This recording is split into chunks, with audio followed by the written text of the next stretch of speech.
Back issue comic book haul. Let's see what we got.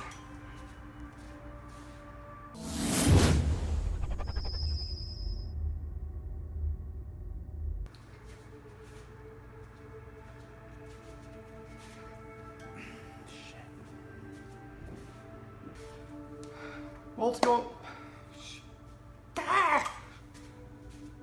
Okay, take 3.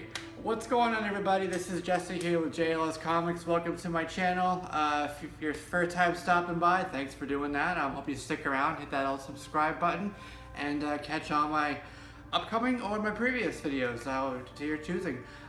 If this is coming back, welcome back. I have today a back issue haul to show you, just a couple things.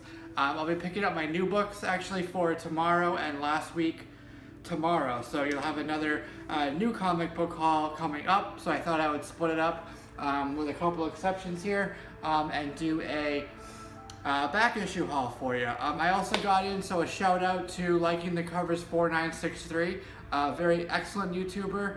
I won his contest, so thank you for that, and I have the contest winnings here, so I'm going to show you those.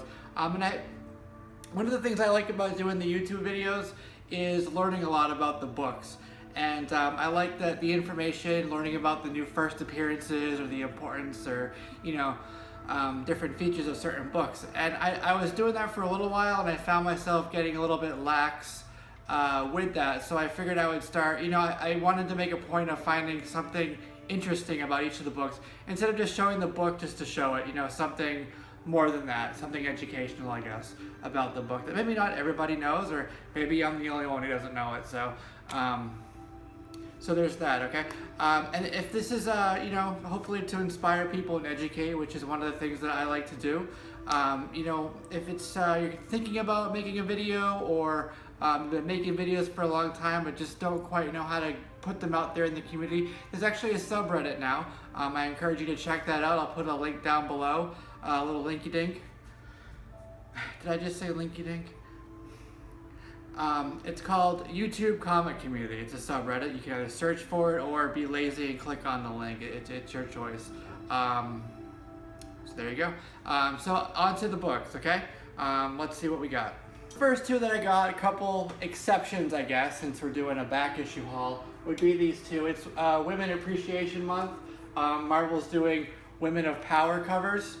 This is Amazing Spider-Man number 9. It's a variant, a very lovely variant, I might add, of the Black Cat. Why did I say it like that? The Black Cat. And this is by somebody Lotte. And then this one is a Emanuela Lupacchino cover. Yeah, it says it right there. And this is Spider-Gwen. She's playing the drums. She's in a band called the Mary Janes. Somebody was asking what Mary Janes meant, so there you go. That's her band name. So kind of meta for you. But this actually is an homage to a couple other covers. One of them is the Spider-Girl, excuse me, what is wrong with me today? The Supergirl number 1 from the 90s. I showed that in a recent video. So there you go on that. A couple of Women of Power covers. Next we have Thunderbolts, Thunderbolts 130 and 131. This is part of Dark Reign.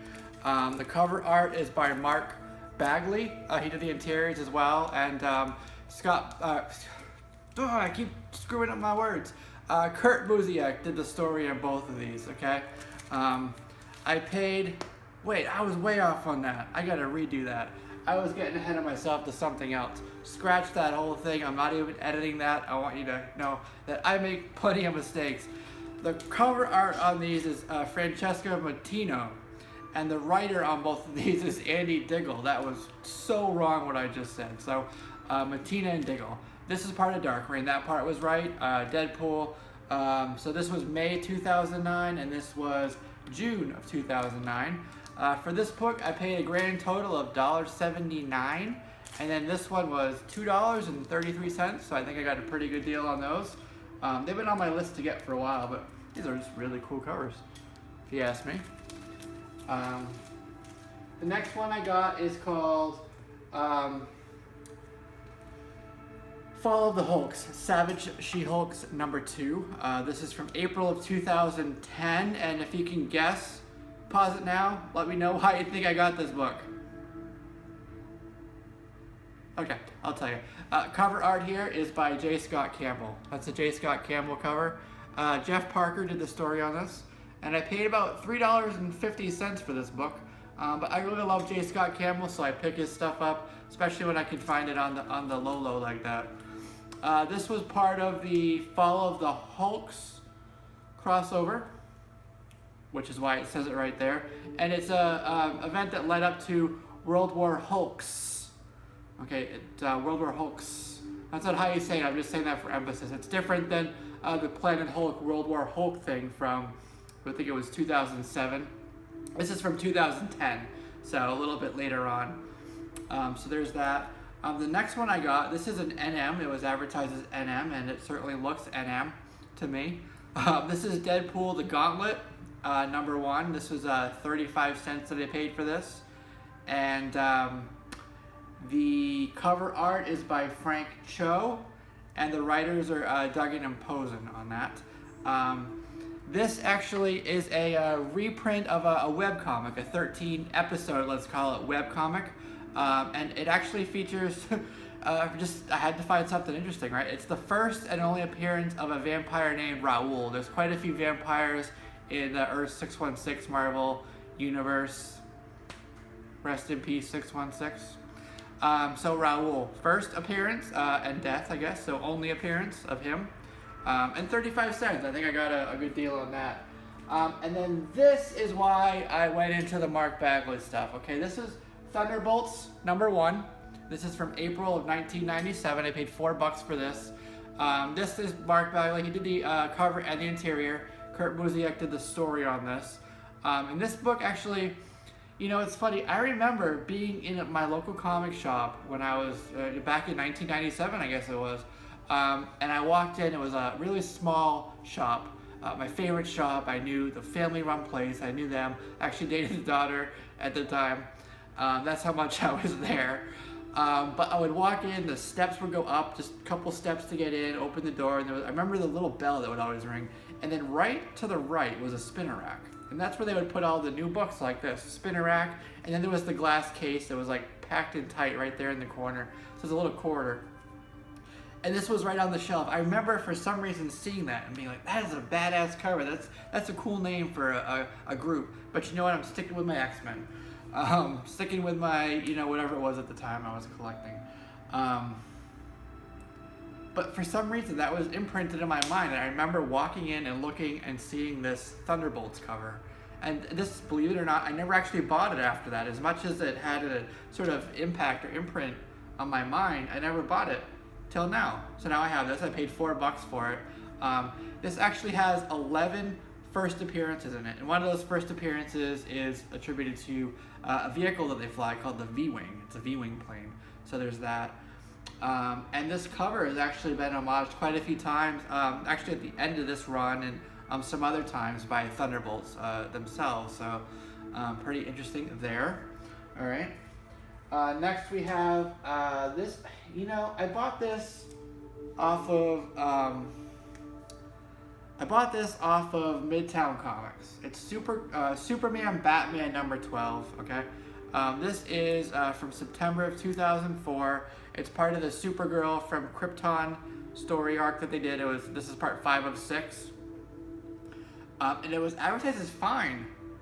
They had a sale. It was like, I don't know what the sale was, but I ended up paying $1.77 for this book. But I challenge you, take a really good close look at this book and tell me, how is this a fine? No, this is like NM minus. I mean, I don't see anything wrong with this. Why did they put fine? I mean, it's to my benefit, but it makes me wonder about their grading on it. I feel like they just have stickers and they just slap an arbitrary letter on there, and I don't know. Like I said, it's to my benefit. This book is gem. This is cool. Well, the reason I picked this, I was collecting this story, but you know, Michael Turner did the cover on this, the cover art. Jeff Loeb did the story, and it actually features the apparent keyword death of Kara. But that is just a really beautiful cover. I love Michael Turner's work. You know, I try to show off when I pick up some of the, I have most of his stuff, but there are some stragglers like this and some of the ultra rare stuff or, you know, convention exclusive stuff that I don't quite have yet. So I love my Campbells and my Turners, and you know, it's like the ones that we all know and love. So anyways, if you love Michael Turner, you would have recognized this before I said it as a Michael Turner piece. Okay. So then the next one that I got was, oh shit, hang on. My battery gave all it got. That was a really bad Scotty accent. I had to tell you who it was that bad. Alright, so the next one I got, it's, why didn't they put that on it? They didn't even bother to put their name on it. Oh. Okay, so we got Deadpool Team Up. This is $8.98, Benson Barberi. It's Humberto Ramos and Edgar Delgado cover there. This counted down from number 900, which was the end. Some consider it a one-shot, but it was the end of the volume 3, I want to say, the one that started in 2008. End there, and then it kind of like, it ended at like 53 or 63, then there was a 900, and then the team up started counting down from $8.99 to that. So picked this up for a really good price. I figured why not. I am collecting all of the sort of the minis and the one-shots before I tackle that volume 1, that big long run there from 1997. I have a couple of them, but I want to knock off all of this kind of stuff first before I start focusing on that. And next we get into the books that I got from Mr. Liking the Covers. These were the books that I won in his contest, and once again, thank you, man, for that. First one up, we have X Factor number 210. This is from October of 2010. It's David Yardin, Frank Darmada cover, and the story is by Peter David, and it's looking at these two folks here. Okay. Beautiful cover, really. Nice couples cover. You can see she's pregnant, right? This is the first appearance of a minor character named Ballistique. And she actually came from a cybernetic update from the Super Soldier program that Captain America came from. And she led a Black Ops team called SCARS, which is the Strategic Capture and Recovery Service, I guess you could say. And then this one, actually, I'm going to hold this for a second because I'm going to tie these together, believe it or not. Amazing Spider-Man number 372. This is from 1993. The cover and the interior here were done by Mark Bagley, or as he refers to himself, Bags.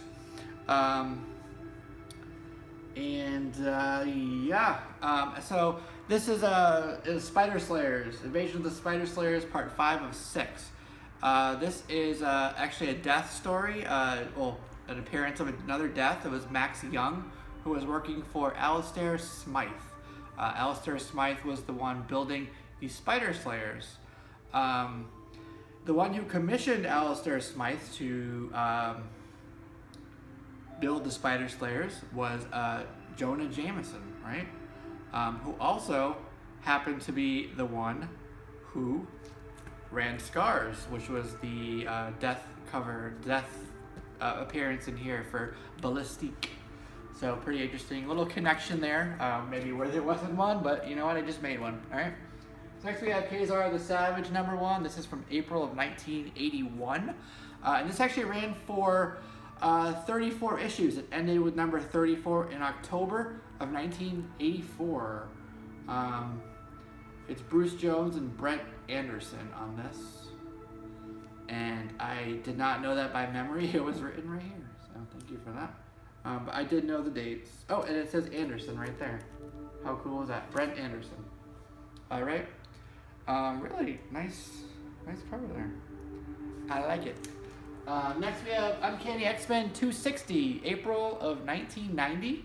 And this is by the master, or one of the masters himself. Actually, two of the masters. Cover here is Jim Lee. Cover here is Jim Lee, writer Chris Claremont. This actually features a first appearance as well. It's the first appearance of Cilla Markham. And she was a cyborg, and her alias, or her sort of mutant superhero name, was Skullbuster. She actually, Skullbuster, Scylla, was killed by another villain named Bloodscream, when they were in the middle of plotting to kill Wolverine. And then you get some cool pictures here of Dazzler in the background. It says, "I love you, Dazzler, to death!" So there's that. Uncanny X-Men, this is number 319. And this is from December of 1994. This is a very beautiful cover of Archangel and Psylocke, who is one of my favorite female, well, not qualify that. She's one of my favorite characters, okay? She's just cool. So this cover, this was by Steve Epting, and it says Epting right there. The writer on this is Scott Lobdell. And this is 3 of 4 issues that led up to the Legion Quest event. So pretty interesting. That's just a beautiful sort of couples cover there. Okay. So there you go. There's my haul. Like, sub, comment, share, all that. I'm gonna leave a link down to the subreddit, the YouTube comic community, as well as my other social media. So feel free to, you know, interact with me there as well. I will be back later this week with another haul video, and I have another how-to coming up on Sunday. I do those every Sunday, so expect that. And again, once I hit that magic 250 number, I will be announcing a contest, which I already have the idea for kind of affirmed or solidified in my mind, as that's what I want to do. So I'm excited to share that with you guys and kind of give back and say, holy crap, I can't believe I'm at 250 already, but I can't quite say that yet. So there you go. I will see you guys soon. Peace.